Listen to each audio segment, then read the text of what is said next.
Relato 1. Você conhece aquela paz de uma viagem entre amigos, quando tudo parece se encaixar perfeitamente?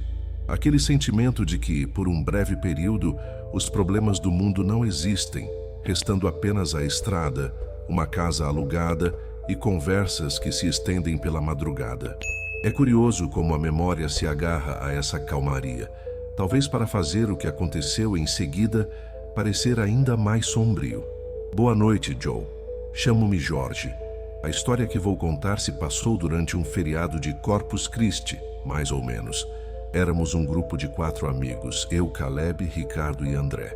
Havíamos alugado uma casa simples, um pouco distante do centro da cidade, mas convenientemente próxima à imensa represa, o principal ponto turístico local. Passamos o dia inteiro no que gostamos de chamar de ócio produtivo. Um pouco de música, muita conversa descontraída e aquela deliciosa sensação de liberdade. Já era tarde, passava da meia-noite, talvez 1 da manhã, quando a fome, como de costume, deu as caras sem aviso. Nenhum de nós tinha pensado em comprar algo para comer mais tarde. A solução foi pegar o carro e dirigir até a orla da represa. Alguém tinha comentado que lá sempre havia trailers de lanche abertos até tarde, para atender o pessoal que saía das raras festas da região. O lugar estava sereno. A noite não era fria, apenas uma brisa leve balançava as árvores, produzindo um som agradável. Encontramos um trailer funcionando, com poucas pessoas ao redor. Enquanto aguardávamos nossos lanches, nos encostamos na mureta, observando a escuridão da água. A represa era colossal, um verdadeiro oceano de água doce, que se perdia no breu. As luzes da orla iluminavam apenas uma faixa estreita perto da margem. O resto era um negrume infinito e silencioso. Pegamos os lanches e voltamos para perto da mureta. O papo continuava leve, planejando o que faríamos no dia seguinte. Foi Caleb o primeiro a interromper uma frase no meio, ficando em silêncio. Seu olhar estava fixo, perdido na direção da água. "Ué, que foi?" um de nós perguntou. Caleb ergueu a mão pedindo silêncio. "Escutem." Foi então que todos nós ouvimos. Era um som baixo, quase sufocado pelo vento, um ruído humano, porém estranho. Não era conversa nem risada. Parecia mais um esforço, uma voz abafada, como a de alguém tentando gritar com a mão sobre a boca. O som veio e se foi. Nós 4 nos entreolhamos, e a fome pareceu desaparecer instantaneamente. "Deve ser gente em algum barco por aí", eu disse, mais para me convencer do que por certeza. Mas o som retornou, desta vez mais claro. Eram 2 vozes, uma mais agitada que a outra, acompanhadas pelo barulho de algo batendo na água, como golpes em uma chapa de metal. Não era um ritmo festivo, era desesperado. A atmosfera mudou por completo. A paz da noite havia sido estilhaçada. Não podíamos mais ignorar. "Isso não está certo", disse Caleb, deixando o lanche de lado sobre a mureta. "Não parece brincadeira." Ele tinha razão. Havia um tom de pânico genuíno naquilo, mesmo à distância. Ficamos parados por alguns segundos, apenas escutando. As vozes cessaram, mas o som da água sendo agitada persistia. Um instinto, algo que não sei explicar, nos fez caminhar pela orla na direção de onde o som parecia vir, nos afastando da luz do trailer. Andamos uns 50 metros, talvez mais, até uma área onde a iluminação era mais fraca. Ali havia pequenos pieres de madeira onde barcos de pesca ficavam amarrados. E foi lá que vimos a silhueta de um pequeno barco de alumínio balançando de forma errática, não muito longe da margem. As vozes, agora mais próximas, eram de puro desespero. Não houve discussão. Largamos tudo e corremos na direção dos pieres. A grama deu lugar a uma terra úmida e batida que afundava sob nossos pés. Quanto mais nos aproximávamos, mais nítidos ficavam o som da água e as vozes, que agora soavam como um choro desesperado e súplicas desconexas. "Ajuda aqui, pelo amor de Deus!" uma das vozes gritava, rouca. Quando chegamos à beira da água, a cena era puro caos. O barquinho de alumínio balançava violentamente a poucos metros da terra. Dentro, 2 homens. Um mais velho se debatia, parecendo lutar contra o ar, contra as próprias roupas. O outro, mais jovem, estava encolhido no fundo do barco, uma figura imóvel no meio da confusão. Não pensamos 2 vezes. Eu e Caleb entramos na água, que estava gelada e bateu na altura dos joelhos. A lama no fundo dificultava a cada passo. Ao agarrarmos a lateral do barco, fomos atingidos por um cheiro. Não era apenas o odor de água de represa, de lodo e mato. Havia algo mais, um aroma adocicado e pútrido que provocava náuseas. O homem que se debatia, assim que nos viu, tentou se lançar em nossa direção. Seus olhos estavam esbugalhados, brancos, sem foco. Ele não nos via de verdade. Estava apenas reagindo. "Tira a gente daqui, tira!" Ele implorava, agarrando a borda com uma força que deixava os nós de seus dedos brancos. Nossos outros 2 amigos ajudaram da margem e, juntos, arrastamos a canoa com dificuldade pela lama até encalhar na terra seca. O som do metal raspando o chão foi a primeira coisa normal que ouvimos em minutos. Assim que o barco parou, o homem mais velho se arrastou para fora, caindo de 4 no chão, tremendo tão violentamente que seus dentes batiam. Só então reparamos nos detalhes. Os 2 estavam encharcados, mas não apenas de água. Havia plantas aquáticas presas a eles, aguapés, mas de uma forma estranha. Não estavam só nas pernas, como se tivessem apenas caminhado na água. Havia tufos nos ombros, no peito, no cabelo, como se algo do fundo tivesse se agarrado neles. O outro homem, o mais quieto, não se moveu. Caleb teve que entrar no barco e praticamente carregá-lo para fora. Ele estava mole como um boneco. Seu olhar era vazio, fixo em algum ponto na escuridão à nossa frente. Ele também tremia, mas era um tremor fino, interno. "O que aconteceu com vocês?" Caleb perguntou, a voz carregada de preocupação, tentando firmar o homem silencioso em pé. "Sofreram um acidente?" O mais velho, ainda no chão, ergueu o rosto molhado em nossa direção. Sua expressão não era de alívio, mas de puro pavor. Ele balançou a cabeça negativamente, a água do cabelo escorrendo pelo rosto e se misturando com o que pareciam ser lágrimas. "Acidente não", ele sussurrou, a voz trêmula e rasgada. Ele apontou um dedo trêmulo para a escuridão da represa. "Foram eles queriam levar a gente." Nos entreolhamos confusos. "Eles quem?" perguntei, dando um passo à frente. "Havia outras pessoas com vocês, tentaram assaltá-los." A palavra assaltar pareceu ofendê-lo. Ele deu uma risada curta, seca, sem humor. "Assalto? Quem dera." Eram os meninos d'água. A frase pairou no ar. Meninos d'água. A expressão era ao mesmo tempo infantil e bizarra.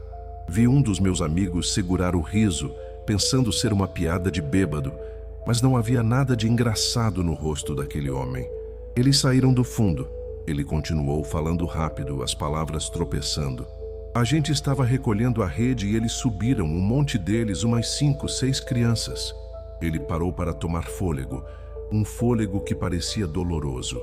Mas não eram crianças de verdade. Não tinham cabelo. A pele era lisa, branca, doentia, e os olhos eram só 2 buracos pretos, sem vida. E eles riam, uma risada sem som, só o movimento da boca. Ele se levantou cambaleando, o desespero era palpável. Eles cercaram o barco, entravam e saíam da água, rápidos demais. Começaram a puxar a gente. As mãos deles são geladas, escorregadias, fortes. Tentaram virar a canoa, nos arrastar para a água. "Olha isso!" Ele apontou para o amigo que continuava imóvel como uma estátua, amparado por Caleb. Quase levaram o Cícero. Tive que puxá-lo de volta umas 3 vezes. Eles se agarravam às pernas dele. Ninguém sabia o que dizer. A história era insana, o tipo de lenda de pescador. Mas o estado daqueles homens não era lenda. O cheiro, os aguapés espalhados pelo corpo, o pânico que fazia o mais velho tremer e o choque que mantinha o outro em silêncio. Aquilo era real. Eu via a mesma confusão no rosto dos meus amigos. A lógica mandava duvidar, mas nossos olhos viam o resultado. O homem, Eduardo, nos olhou com uma súplica desesperada, vendo a dúvida em nossos rostos. A frustração se misturou ao pavor. Cícero! Ele chamou, a voz quase um gemido. Fala para eles, Cícero. Conta o que você viu, eles acham que eu estou louco. Todos os olhares se voltaram para o homem que até então fora uma estátua de choque. Ele continuava apoiado em Caleb, o olhar perdido. Por um instante pensei que ele não tivesse ouvido, mas então, muito lentamente, sua cabeça se moveu. Ele não olhou para nós, mas para a água escura. Quando falou, a voz saiu baixa e áspera, como se arranhasse a garganta. É verdade. Aquelas duas palavras ditas naquele tom morto foram mais assustadoras que todos os gritos de Eduardo. O silêncio que se seguiu foi pesado. Tudo, Cícero continuou, a voz falhando. Tudo o que ele disse. As mãos, o jeito que eles puxavam. Ele engoliu em seco, os olhos se arregalando como se uma memória específica tivesse voltado com força. O riso deles, a gente não ouvia com o ouvido. Era dentro da cabeça, um barulho que fazia a gente querer se jogar na água só para parar de ouvir. Sua confirmação, dita com a convicção vazia de quem já perdeu tudo, acabou com qualquer dúvida que eu ainda tinha.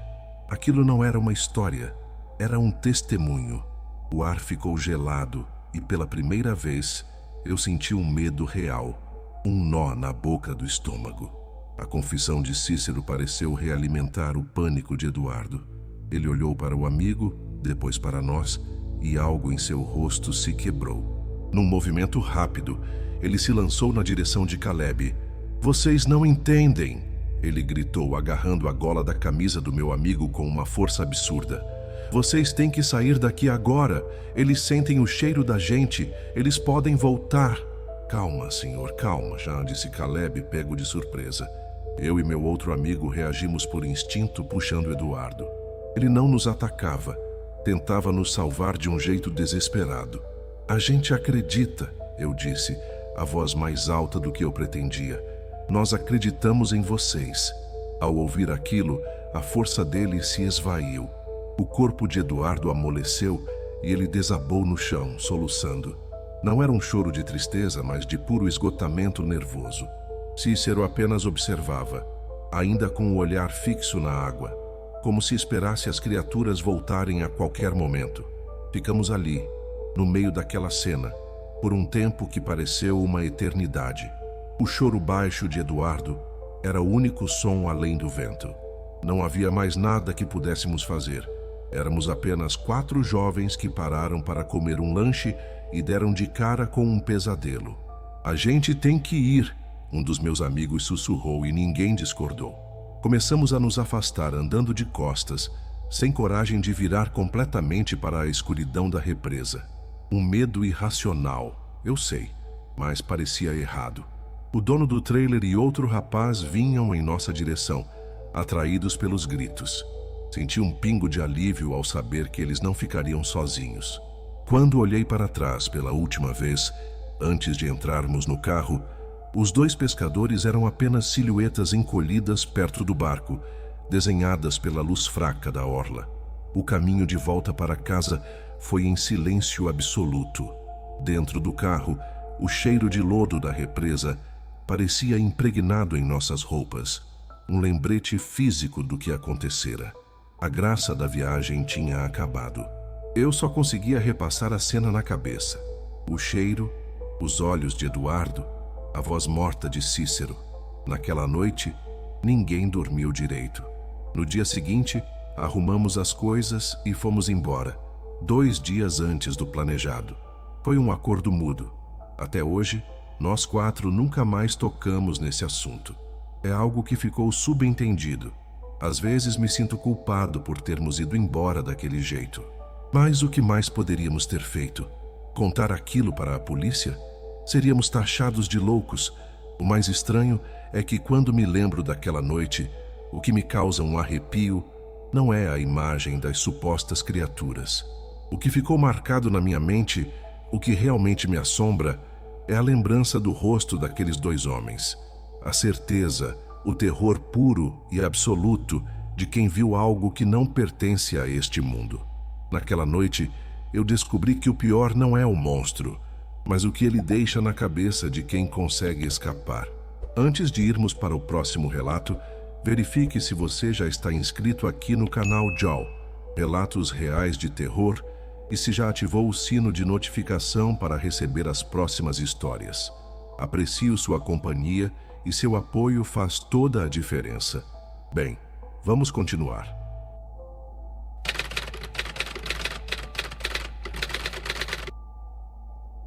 Relato 2. Existem memórias que se parecem com fotografias antigas, não acha? Daquelas com as cores já um pouco desbotadas, que guardamos com um afeto que nem sempre compreendemos. Eu tenho uma imagem assim, muito clara em minha mente. A única diferença é que o centro dessa minha fotografia mental revela algo que simplesmente não deveria existir. Meu nome é Reginaldo.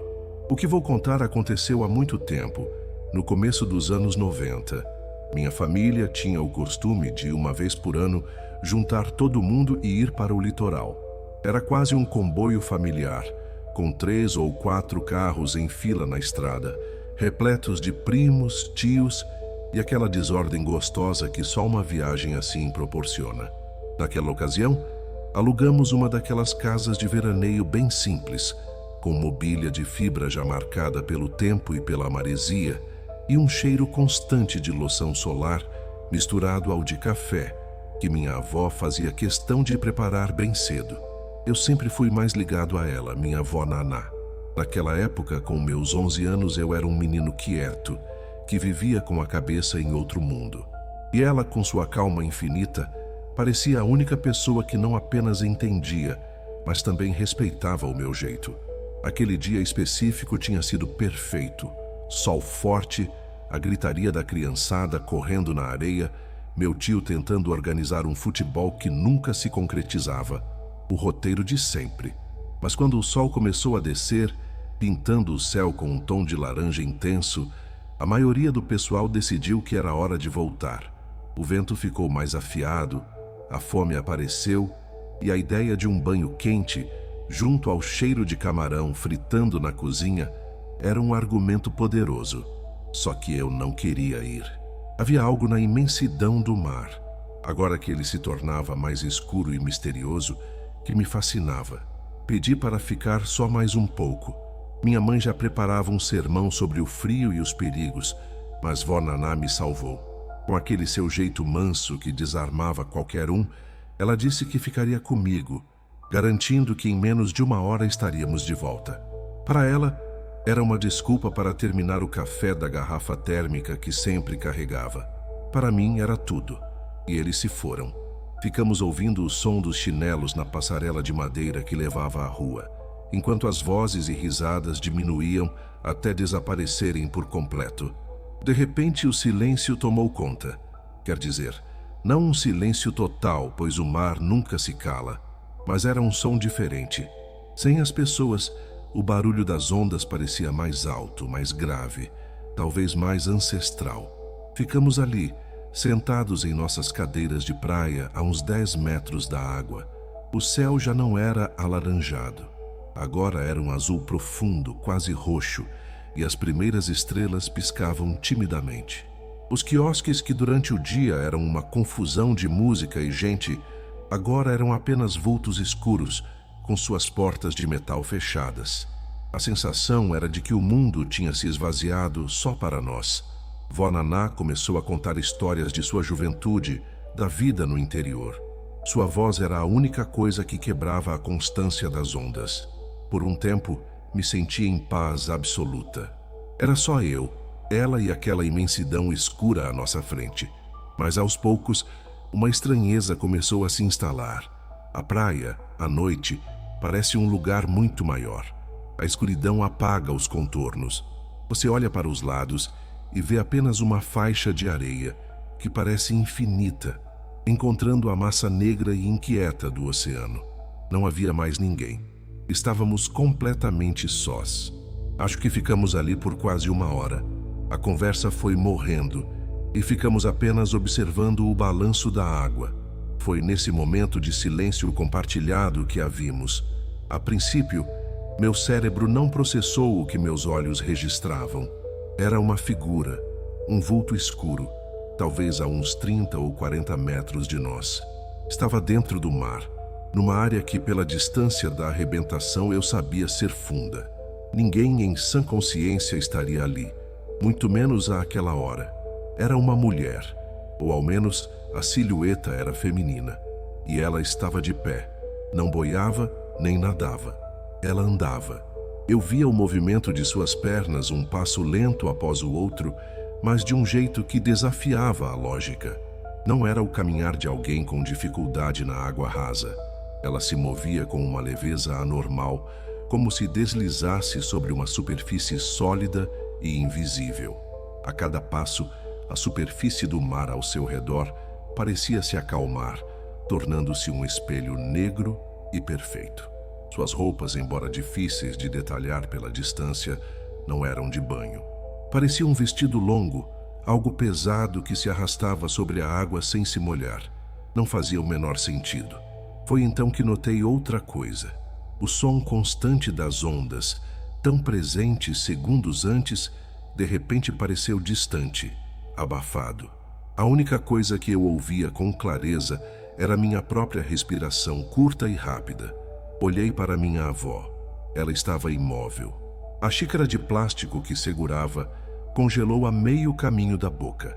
Seus olhos estavam fixos no mesmo ponto que os meus. Seu rosto, antes sereno, agora exibia uma expressão que eu nunca vira, uma mistura de incredulidade e um tipo de terror ancestral. Ela também estava vendo. A mulher continuou seu caminho impossível paralela à praia por segundos que se arrastaram como uma eternidade. Então ela parou, e muito, muito devagar, como se seu pescoço estivesse enferrujado, virou a cabeça em nossa direção. Eu não consegui ver seu rosto, nenhum traço, mas eu senti aquele olhar sobre nós. Foi como um soco no estômago. Aquilo não era um espectro perdido. Aquilo sabia que estávamos ali, aquilo nos observava. Naquele instante, todo o meu fascínio pelo mar noturno se converteu em puro medo. A imensidão já não era bela. Era um abismo, e daquele abismo algo havia emergido e nos encontrado. Não sei quanto tempo ficamos paralisados. Nós três, eu, minha avó e aquela coisa, congelados na escuridão. Podem ter sido segundos ou 1 minuto inteiro. Foi vó Naná quem se moveu primeiro. Ela não gritou. Apenas soltou o ar de uma vez. Um chiado baixo, quase um gemido. A xícara escorregou de sua mão e rolou na areia. No instante seguinte, sua mão agarrou meu braço com uma força que eu jamais imaginei que ela tivesse, a ponto de doer. A mensagem foi clara. Vamos embora. Agora. Ninguém falou. Abaixei-me para dobrar as cadeiras, meus movimentos desajeitados, travados. Virar de costas para o mar foi um dos atos mais difíceis da minha vida. Cada passo na areia fofa exigia um esforço imenso. Uma parte de mim gritava para correr e não olhar para trás. Mas outra parte, a que se recusava a acreditar, precisava de uma prova final. Eu não aguentei. Parei e olhei por cima do ombro. Não havia nada. Apenas a escuridão. A linha de espuma onde as ondas quebravam e o brilho fraco das estrelas na água. A mulher desaparecera. O som do oceano parecia ter voltado ao normal, alto e indiferente. Olhei para minha avó. Ela também tinha parado e olhava para o mar, os olhos arregalados.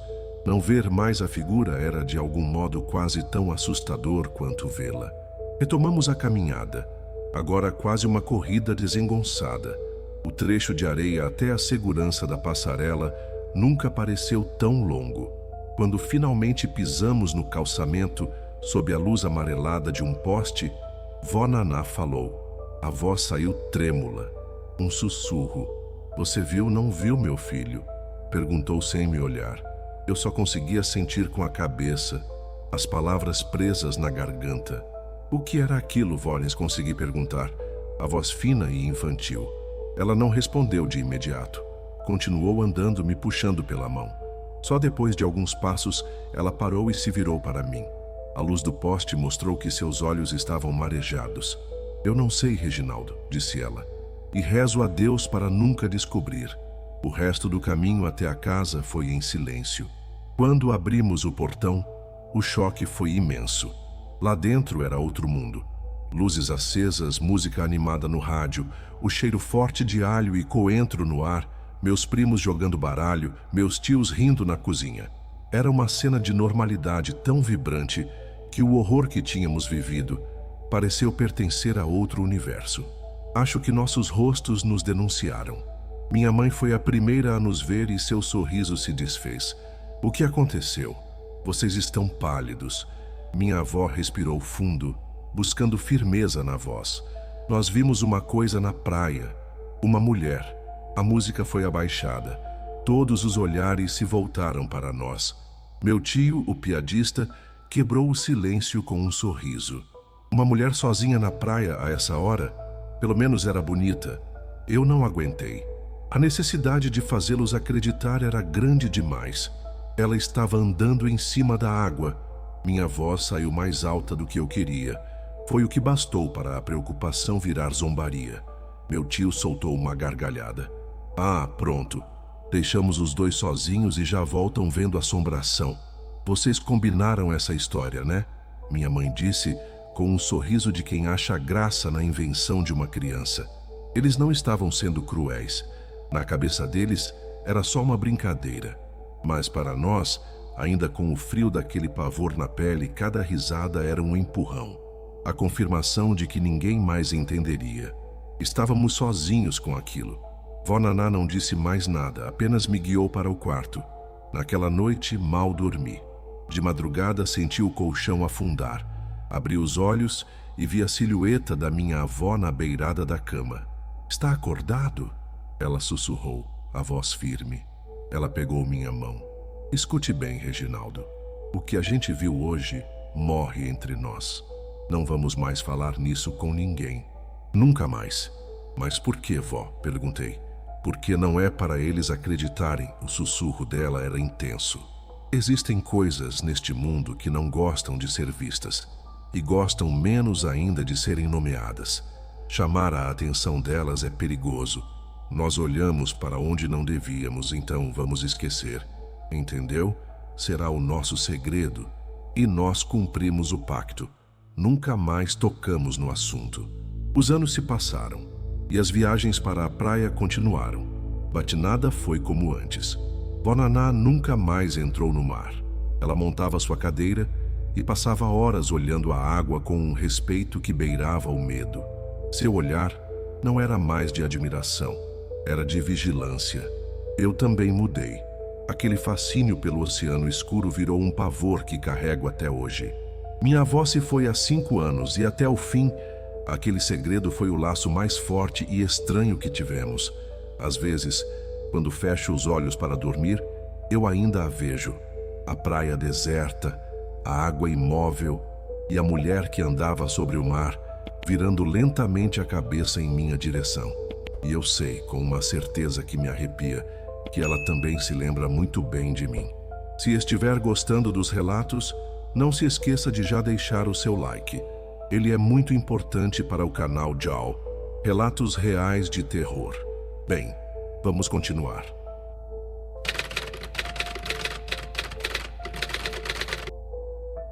Relato 3.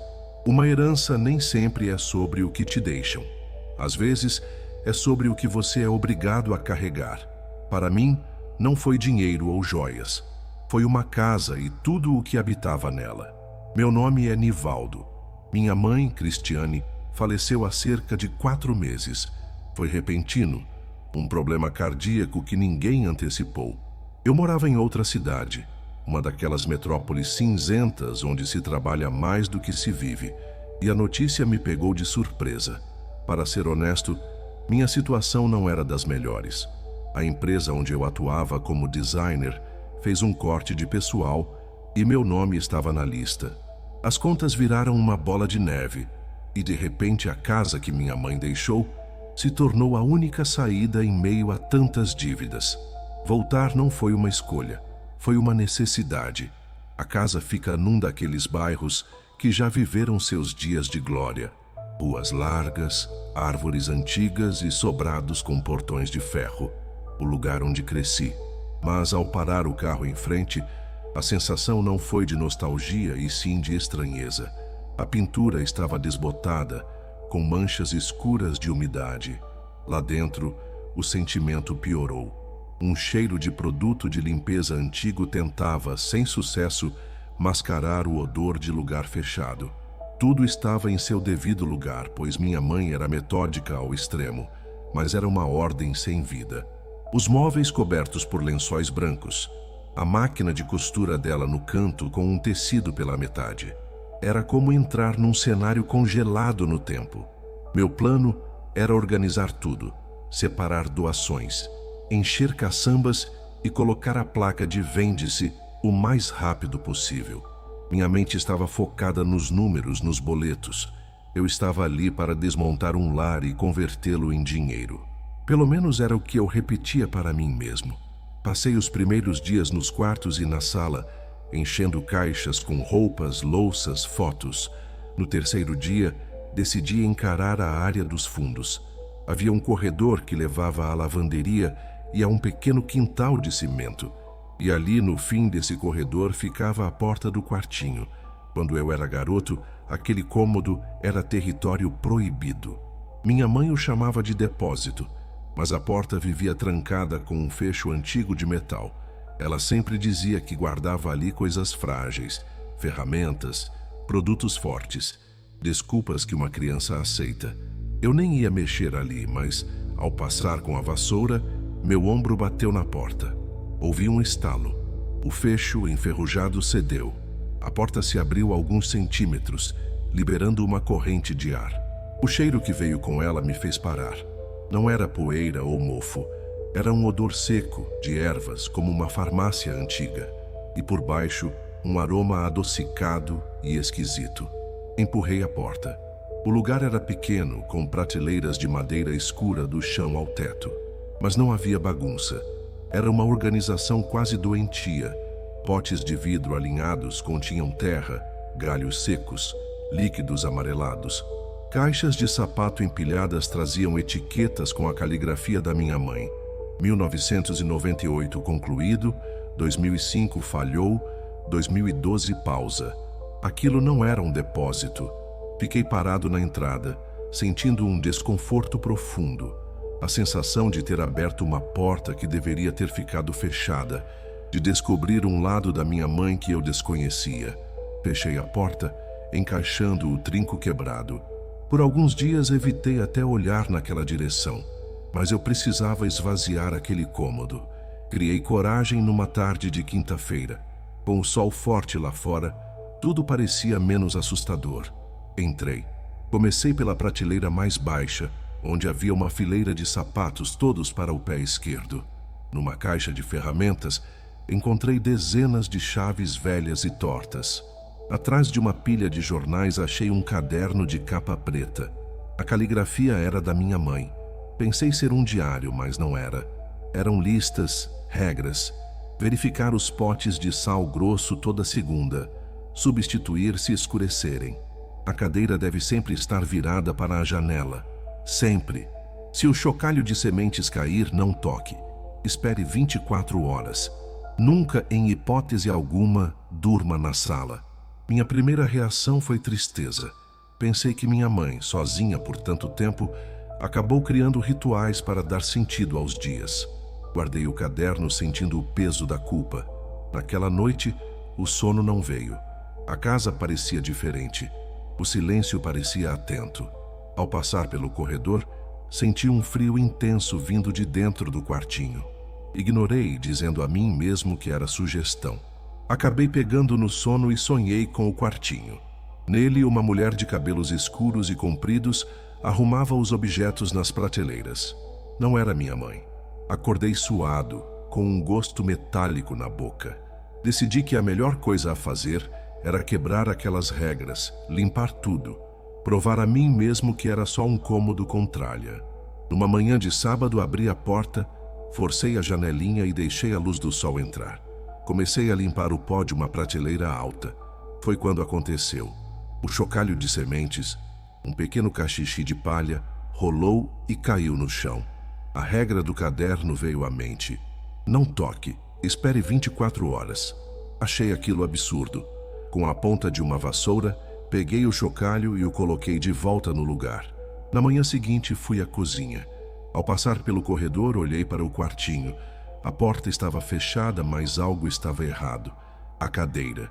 Eu a tinha deixado encostada na parede. Agora, ela estava no centro do cômodo, virada para a porta, como se alguém tivesse se sentado ali durante a noite esperando. Meu estômago gelou. As explicações lógicas começaram a parecer frágeis. O luto pela minha mãe estava virando medo. Medo de que seus rituais não fossem loucura, mas uma defesa. Naquela noite, tranquei a porta do meu quarto. Acordei de madrugada e vi que a porta, a qual eu tinha certeza de ter trancado, estava entreaberta. Uma fresta de escuridão de onde vinha o mesmo frio do corredor. Eu não estava mais sozinho naquela casa. Passei o resto da noite no sofá com a luz acesa. Eu tinha duas opções: fugir ou entender. A necessidade de respostas me fez ficar.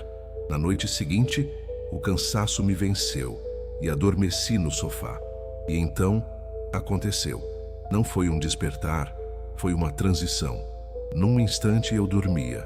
No outro estava consciente, sentado na cadeira dentro do quartinho. A porta estava fechada, me trancando ali. O medo que senti foi primitivo e se transformou em raiva. Levantei e comecei a revirar o quarto, rasgando caixas, quebrando potes. Eu procurava uma resposta. Dentro de uma caixa de papelão, encontrei outra, de madeira. Nela, mais 5 cadernos. As caligrafias eram diferentes, de várias épocas. Eram gerações de anotações. No fundo havia uma única foto antiga, de uma mulher jovem com um olhar sério. No verso, uma única palavra: sucedida. Naquele instante, tudo se encaixou. Sucedida. Os cadernos. Os rituais. Minha mãe não era louca. Ela era uma guardiã. Ela havia sucedido a mulher da foto, que sucedeu outra antes dela. Aquela casa não era um lar. Era um posto de vigia. O quarto não era um depósito. Era uma cela. E eu, na minha ignorância, passei as últimas semanas forçando a fechadura. Não esperei o amanhecer. Saí daquele quarto, peguei a carteira, as chaves e o celular e saí de casa, deixando a porta da frente aberta. Dirigi por horas até a gasolina acabar. Parei num posto e liguei para meu irmão Milton.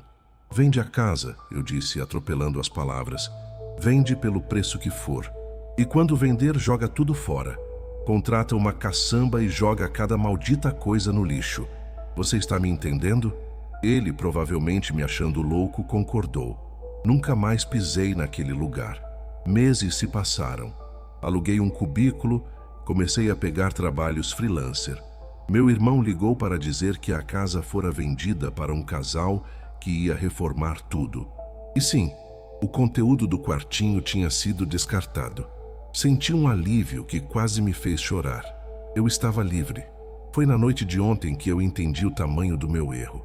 Já passava da meia-noite e eu terminava um trabalho no computador. O silêncio era total, até que ouvi um som baixo e seco vindo do meu armário fechado. Um chacoalhar suave de sementes. Eu não destruí a cela. Eu só abri a porta. E a coisa que minha mãe e tantas outras passaram a vida inteira vigiando, agora sabe o meu nome e mora comigo. Bem, amigos, esses foram os relatos de hoje. Espero de coração que tenham gostado. Se estes relatos mexeram com você, não se esqueça de se inscrever no canal Joe, Relatos Reais de Terror, e ativar o sininho para não perder mais vídeos. Um abraço do Joe e eu te vejo por lá.